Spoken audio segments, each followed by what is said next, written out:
You're replaceable. Never forget that. That's what she said to me while standing barefoot in our kitchen, holding her phone face down like it was some kind of weapon. I had just asked a simple question. Who keeps calling you after midnight? She didn't even flinch, just took a slow sip from her wine glass and dropped that line like she was doing me a favor. Then she walked away like the matter was closed. It wasn't. It was just getting started. I didn't yell. I didn't cry. I just updated my playbook. That same night, I waited until she passed out with her phone in hand like usual. I used her thumb to unlock it. Not proud, but necessary. I had every right to know who I was about to marry. What I found wasn't just one guy or two. It was five. Five just friends who thought it was hilarious to send shirtless mirror pics and you up texts on random Tuesdays. One of them was saved as Pizza Guy. Another one was Do Not Answer. Real clever. I took screenshots, every thread, every name, every photo, airdropped them to my laptop, organized them into folders named with dates and times like I was building a legal case. Because, in a way, I was. The next morning, she asked, "Why are you so quiet lately?" Like we hadn't crossed the threshold into full-on betrayal. I just smiled and said, "Just reflecting on my replaceability." She laughed. 2 days later, she went out with her girls. Spoiler alert, she wasn't with them. I met with my lawyer friend, Jacob. The prenup draft we'd been putting off suddenly became top priority. I also started separating our bank accounts. Quietly, strategically, she wouldn't notice. She hadn't paid a bill in 6 months. Everything was under my name anyway. Even the ring. Especially the ring. 3 weeks later, I handed her the prenup. She scoffed. "You think I'm going to sign this just because you suddenly got insecure?" I didn't argue. Just said, sign it or don't.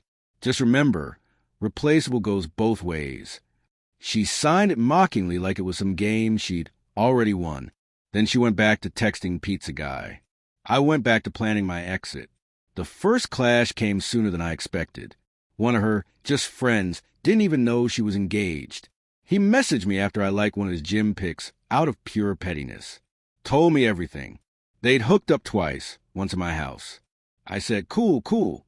Then I uploaded the full screenshot dump into a Google Drive folder titled Expose and sent to her mom, her sister, and ironically, her bridesmaids group chat. No caption, just the evidence. Silence for 3 hours. Then 3:42 p.m., her mom, "You need to come over now." Her sister, "WTF, is this her?" She texted me, "Why would you do this to me?" I replied, "Me? You said I was replaceable. Just replacing." She came home crying, screaming. I didn't raise my voice.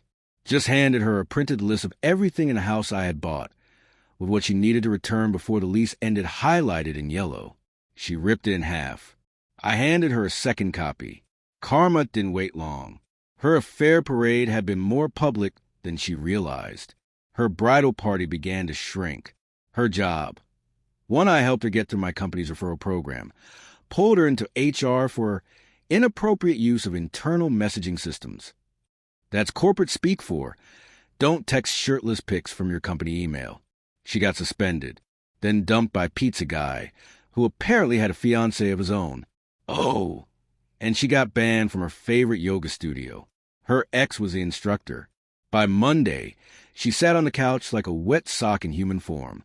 "You ruined my life." "No, I just moved the spotlight. You performed the collapse all on your own." Then she escalated, posted a crying video on TikTok. 47K views. Caption said, "My fiancé cheated on me and turned my family against me. I gave him everything." Cute. Almost believable until people noticed the iMessage preview from Do Not Answer in her screen recording.